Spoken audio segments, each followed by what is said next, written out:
Jeg har et godt tilbud til dig. Centrum Hammel, Hammels nye erhvervsby. Her kommer til at være 42 kontorpladser. Der kommer til at være mødelokaler. Der kommer til at være café.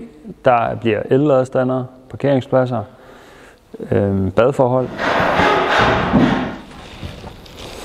Ja, undskyld larmer. Vi har 5 produkter, man kan leje.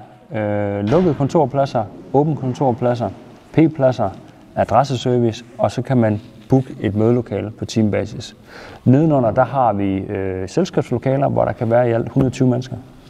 Det vil jeg egentlig gerne lige have med os, at vi har inklusive i lejen har vi jo fri kaffe og fri print. Og så kan man jo komme ind 24 timer i døgnet. Man kan åbne tagvinduerne, og der bliver skærme inde i caféen og inden for skærme herude. Hvad kan vi ellers sige, Christian? Hele ideen omkring Centrum Hammel er jo ikke så meget et kontorfællesskab, men et kontornetværk, hvor vi fokuserer meget på, at vi skal kunne bruge hinanden i huset.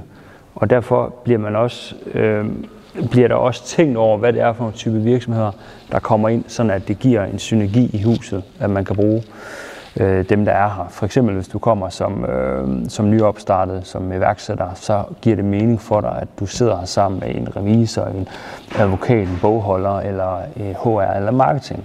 Og det har vi tænkt meget over fra start af, at de grene skal være repræsenteret her, og det er de allerede nu.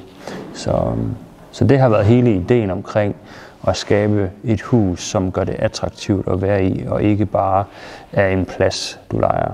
Der kommer nogle fine lamper op på facaden, og en støbejernslampe, eller en lygtepæl. Den skal jeg op og hente nu i Aalborg. Centrum Hammel, her er du i centrum. Kunne du forestille dig, at det her skrivebord kunne være dit, så kontakt os endelig.